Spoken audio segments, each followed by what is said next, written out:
Always tracking, always alerting. This is Next Weather. Good evening. I'm Next Weather meteorologist Shane Hinton, tracking a toasty weekend ahead. It certainly was a hot end to the work week where we had a heat advisory that was in effect. Currently, we don't have any heat alerts for the weekend, but that very well could change as triple-digit feels-like temperatures are expected. How about those rain chances? They'll be fairly isolated over Saturday and Sunday, but next week, I'd go ahead and encourage you to keep the umbrella nearby as our rain chances will be a little bit more scattered in nature each day.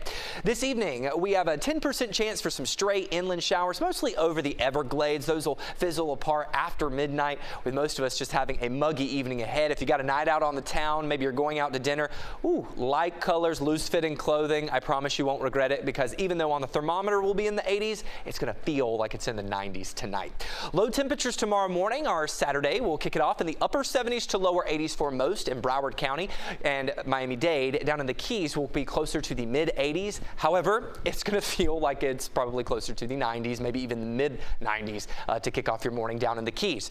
So say we're going back to school shopping over the weekend, okay? Just make sure we have bottles of water, maybe not as hot as what it felt like today that warranted the heat advisory, but feels like temperatures still in the triple digits both afternoons. Now on the thermometer we'll be at 93, which is slightly above average for this time of year. 91, if you're curious, is our typical high.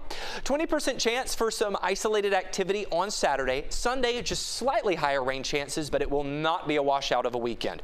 As we take a look at your feels-like temperatures for Saturday, 103 in Oakland Park and Deerfield Beach. Similar conditions in areas such as Plantation and Cooper City. If you're spending the afternoon in Fort Lauderdale or Dania Beach, it'll be around 101. Similar feels-like temperatures in Miami, Palmetto Bay, and even Homestead, even around 103 in Aventura. And if you're spending the afternoon out in the Keys, anywhere from 100 to 103. So hydrate early and often. No, that cafe con leche, that Cuban coffee, it's not going to cut it, okay? We need water to make sure we're staying hydrated. Caffeinated drinks will dehydrate you.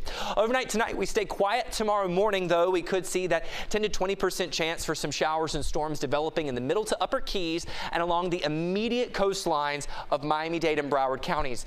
Now, as we head into the afternoon, we see that typical sea breeze shower and storm setup that we have this time of year, which is mostly out over the Everglades and southwest Florida. However, some of them could make a run at some of our western metro areas, say like Doral, Weston. Just be on alert that we could see some of those storms bubbling up in the late afternoon, but then after sunset, they'll fizzle out. We see a copy, paste, and repeat situation for Sunday. If we're beating the heat out at the beach, low rip current risk, extreme UV index rating with those water temperatures in the upper 80s. Thankfully, no alerts out on the Atlantic waters nor Florida Keys. If you're heading out on the boat, you can expect a light chop for both locations.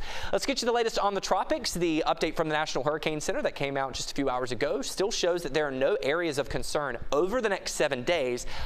As we head into August, further into August and September, that's when we get to the peak of hurricane season and that Saharan dust starts to wind down. Right now, we are still seeing some that's moving across the Atlantic that's keeping things nice and quiet, at least for now. We'll take every day that we can get just like that. 7-day forecast shows our afternoon highs don't change that much over the next several days. They are trending downward by a couple of degrees, while our rain chances trend upwards. You'll notice a 30% chance on Monday, 40 to 50% chance starting on Tuesday through Friday of next week. So not a washout, but certainly a wetter weather pattern as we go into the upcoming work week.